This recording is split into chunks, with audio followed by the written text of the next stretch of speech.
Sejumlah daerah rawan kebakaran lahan dan hutan di Sumatera Selatan mulai terbakar. Satgas Penanggulangan Karhutla Provinsi ini mencatat, setiap hari sebaran titik panas selalu terjadi di daerah rawan seperti Ogan Kombring Ilir, Ogan Ilir, Pali Banyuasin, dan Musi Banyuasin.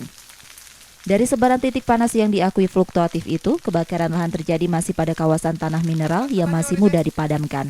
Petugas gabungan makin memfokuskan penjagaan di lahan-lahan gambut dalam terutama di Ogan Kombring Ilir. Operasi darat pencegahan kebakaran lahan dan hutan masih menjadi prioritas utama Satgas Karhutla Sumsel daripada operasi udara menggunakan helikopter. Operasi udara dilakukan jika eskalasinya kebakaran makin tinggi. Dan 5 unit itu sudah standby di Provinsi Sumatera Selatan untuk membantu pengendalian kebakaran hutan dan lahan.